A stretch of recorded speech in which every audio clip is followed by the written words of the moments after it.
World of Warfare presents Early Allied Defeats in the Pacific.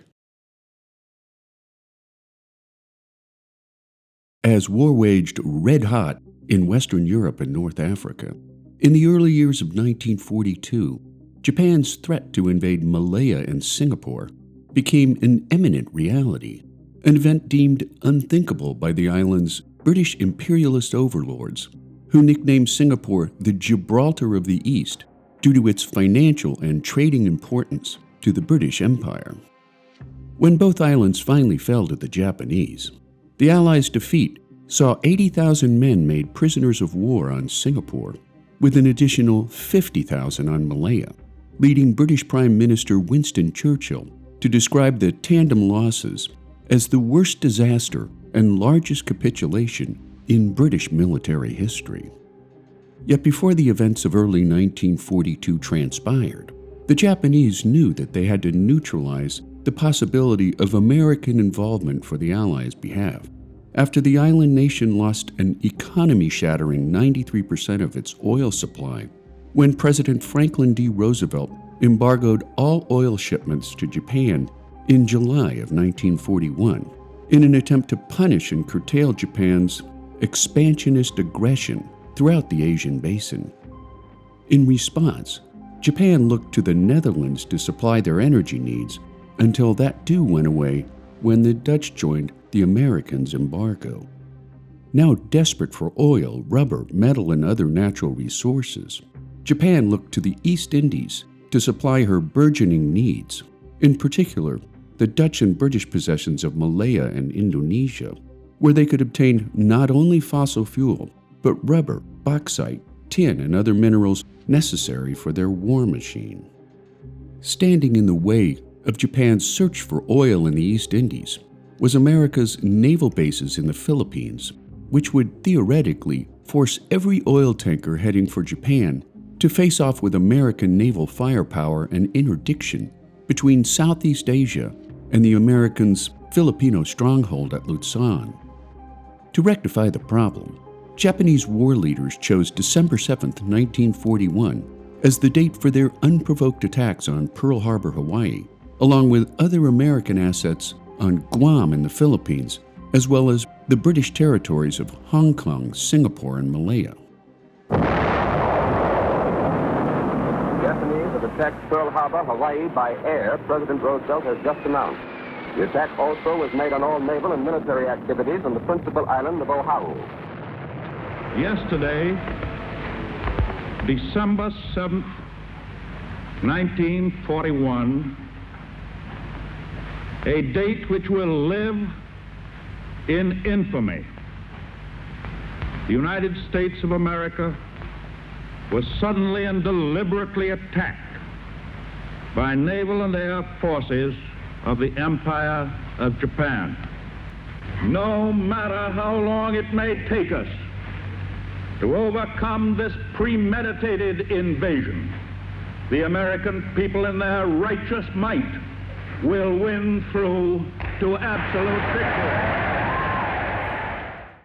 After FDR's infamous speech at the U.S. Capitol, on December 8th, Congress voted that a state of war existed between the United States and Japan, while on December 11th, the Axis powers of Germany and Italy declared war on the United States, leading to America's involvement in not only a war in the Pacific, but an ongoing war in Europe as well, both theaters possessing radically different environments, tactics, and strategies of warfare. For the Japanese, there was no such thing as the Second World War, but rather the Greater East Asia War, which began not in 1939, but in 1931 with the invasion of Manchuria.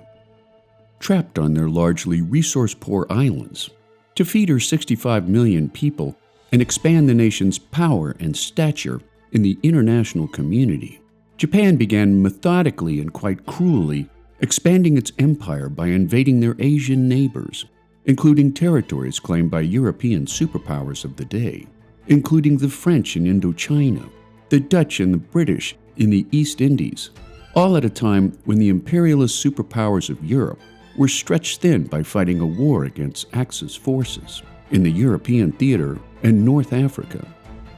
At its most transparent, Japan's objectives in the East Indies were clear as day: to wrest from the British, Dutch, and French what the European powers had possessed for well over 100 years. Japan's December 7th attack on Pearl Harbor and elsewhere gave the Japanese a successful opening gambit against possessions of the old colonial powers, striking hard against the Philippines, Wake Island, Guam, and Midway Island. They then moved on to mainland Asia, before going after what the Japanese called the citadel of British imperialism in China, the island of Hong Kong. Japanese bombers potholed airfields in Malaya and Singapore, while Japanese troops landed in the north of Malaya and southern Thailand, as well as attacks on America's primary air base in the Philippines, Clark Field. After softening up Luzon, the Japanese focused on British Borneo, where the only Allied ground units, India's 15th Punjab Regiment, managed to hold out for 10 weeks against an overwhelming invasion force of Japanese. After a week of heavy fighting, the British garrison at Hong Kong fell on Christmas Day of 1941, where 6,000 British defenders held off 40,000 Japanese invaders for as long as humanly possible, surrendering after the colony's reservoir water supplies had been successfully captured by the Japanese. Considered Britain's gateway to India and China, the crown jewel of the British imperial age, the Burma Road in present-day Myanmar ran from Mandalay to Kunming, which since 1938 had been the only overland resupply route for Chinese nationalist forces fighting against Japanese invaders in China. Under the false belief that China would be a strong fighting force in the Allies' quest to defeat Japan, Allied war leaders considered the Burma Road to be an essential asset in keeping the Chinese well supplied and in the fight. With the American General Joseph Vinegar Joe Stilwell joining Chinese nationalist leader Chiang Kai-shek as his chief of staff, the Allies successfully repelled a Japanese attack on China on January 15, 1942. But after the Japanese successfully invaded Burma against British-trained Burmese forces, the Japanese took control of the Burma Road, along with desperately sought-after resources such as oil and Burmese rubber, effectively ousting the Allies from Burma until Japan's surrender in May of 1945. Under the command of General Douglas MacArthur, the Philippines had been an American territory since 1902, yet in an island nation of 7,641 islands, with some 2,000 islands inhabited by Filipinos, the Philippines proved hard to hold on to under increasing pressure by Japanese forces. To make matters worse, both General MacArthur and Army Chief of Staff General George C. Marshall, who commanded U.S. forces in Hawaii, overestimated the abilities of Allied fighters while severely underestimating the strength and ability of the enemy. Quickly gaining air superiority, Japanese air attacks obliterated Allied stockpiles of torpedoes, while U.S. submarines were quickly rendered useless.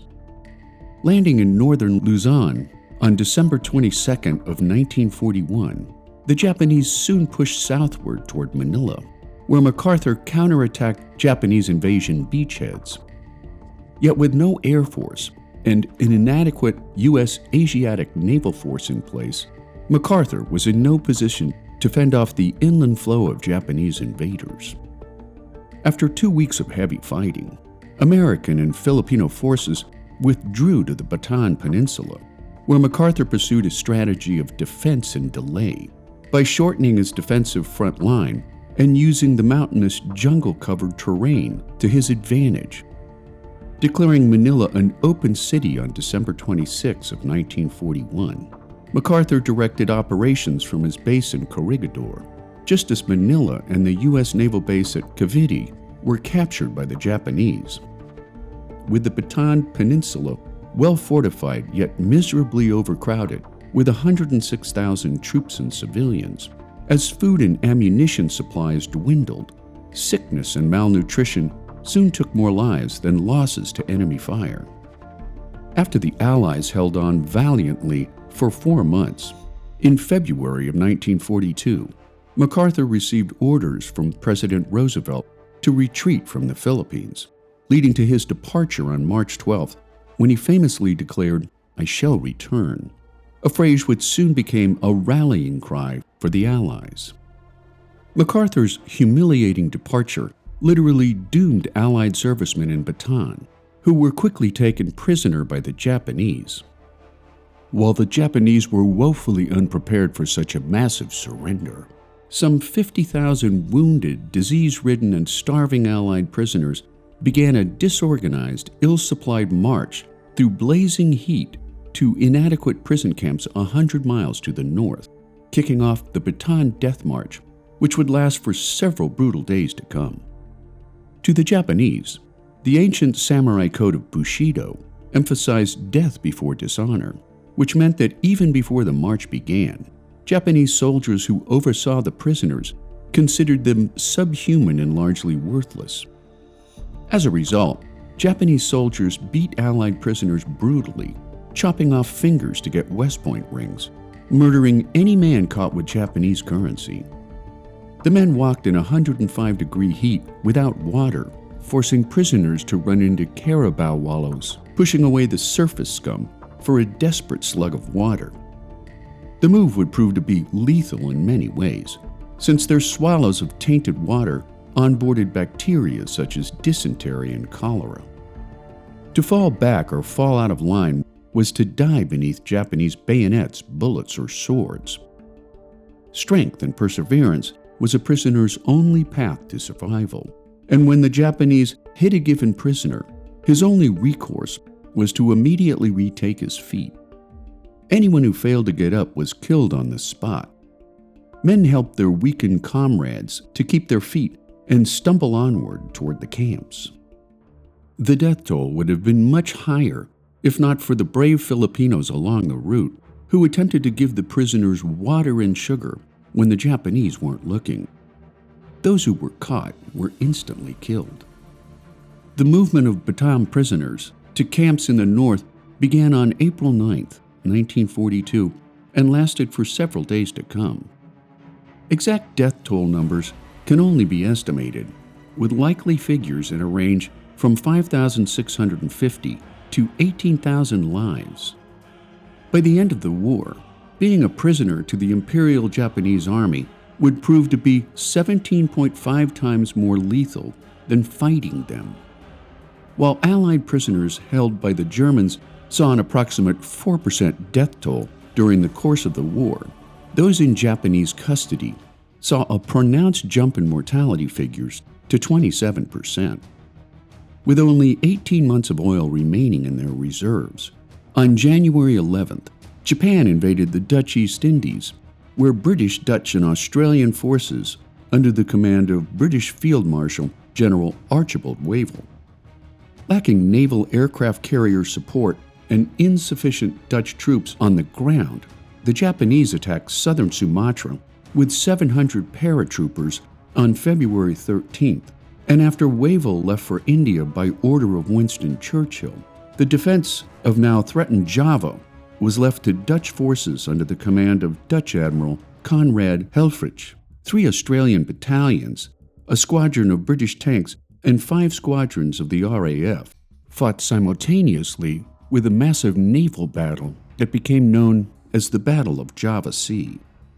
After the battle ended in a rout for the Allies, Admiral Helfrich surrendered on March the 8th, handing the Japanese the world's 4th largest oil-producing region of its time, which added greatly to Japan's expansionist objectives at the expense of Allied morale. At the same time that Java and Sumatra fell, the Japanese were moving down through the jungles of Malaya towards Singapore. Approaching the island nation off the southern coast of Malaya, the Japanese encountered resistance from India's Third Corps, which was quickly isolated and forced to surrender to Japanese soldiers. And while General Tomoyuki Yamashita's 25th Army was grossly outnumbered by the Allies, just 30,000 men to the Allies' nearly 85,000, Yamashita's highly concentrated forces were ambushed by Australian forces on January 14th who were eventually forced to withdraw due to heavy Japanese pushback, thanks in part to Japan's use of bicycles and jungle cover instead of trucks and exposed advances. Commencing a strategic bombing campaign on Singapore, the British did their best to defend the island with anti-aircraft fire, despite severe shortages of ammunition. As pressure intensified, some 1 million civilians crammed into 1% of the island's landmass, still in Allied control. Civilian women and children were ordered to evacuate, some never to see their fathers or husbands again. As defeat loomed ever larger, all available ships were hastily loaded with civilian refugees, including the Empire Star, which was packed to well over capacity with some 2,000 refugees. Evacuation efforts broke down under heavy attacks from Japanese Zeros, who sank fleeing ships, including the Empire Star, at a cost of many thousands of civilian lives. Others survived drowning, only to be mowed down by Japanese troops as refugees struggled ashore on Bangka Island, south of Singapore off the Indonesian coast. After a 55-day defensive campaign to stop or slow Japan's advance through the East Indies, Allied forces began a retreat from Malaya as the Japanese tightened their grip on Singapore. Yet Allied fighters on Singapore held out against a determined enemy, leading Yamashita to later write that it was a nervous time. My attack on Singapore was a bluff that worked. I had 30,000 men and was outnumbered more than 3 to 1. I knew if I had to fight for long for Singapore, I would be beaten. That is why the surrender had to be at once. I was very frightened all the time that the British would discover our numerical weakness and lack of supplies and force me into disastrous street fighting. Singapore's defense lay under the command of Lieutenant General Arthur Percival and his 85,000-man fighting force made up of Australian, British, and Indian soldiers, until the lid blew off on February 8th, when Japanese troops landed unopposed on Singapore's northwestern coast. Allied troops moved quickly to repel Japan's amphibious assault across the Johor Strait, yet the Japanese seemed undeterred by heavy casualties suffered by a limited number of hastily erected Allied machine gun positions, at last breaking the Allies' defensive line by midnight. The following day, Tenga Airfield would fall to the Japanese. In a last desperate act, Percival turned his large-caliber coastal defense guns inland in an attempt to repulse the Japanese, but his armor-piercing shells, meant to penetrate the hulls of armored warships, had little effect on advancing Japanese forces. With his troops now dug in along the northwestern and northern coasts of Singapore, Yamashita set his sights on Bukit Timah, on the northwestern approach to Singapore town. Given strict orders not to surrender, Percival ignored Yamashita's calls to capitulate, instead fighting back with Australian fighters and the 1st and 2nd Battalions of the Malay Regiment, which were eventually forced into retreat on February 12th. Reforming at Bukit Chandu, Allied soldiers ran out of ammunition, obliging them to attack the Japanese with a bayonet charge until they were forced to retreat yet again due to a critical lack of food, water, and ammunition. The Battle of Pasir Panjang was to follow on the 13th, when at 1400 hours, Japan's 18th Division started to attack the southwestern coast along Pasir Panjang Ridge, astride Ayaraja Road. Under heavy artillery fire, the Malay Regiment's B Company was forced into retreat, but not before the Japanese breached their frontline defenses, taking many prisoners before the Allies could regroup for their final offensive push. Fighting quickly devolved into hand-to-hand combat until the 44th Indian and the 1st Malay Brigade were forced to withdraw after dark, leading to yet another victory for the seemingly invincible Japanese. In a final act of demoralizing inhumanity, on February 14th, Japanese soldiers attacked the Alexandra Hospital, where they massacred more than 200 patients and staff. At 6:15 p.m. on February 15th, 1942, in a makeshift conference room in the Ford Motor Company factory in Singapore, General Percival surrendered the island to Yamashita, handing a stunning victory to the Japanese, while signaling the end of British imperial power in the Far East. Of the 80,000 troops captured in Singapore, combined with 50,000 more captured in Malaya, 18,000 would die of disease or mistreatment over the next 3 years and 8 months of war, until Japan's unconditional surrender on August 15th of 1945.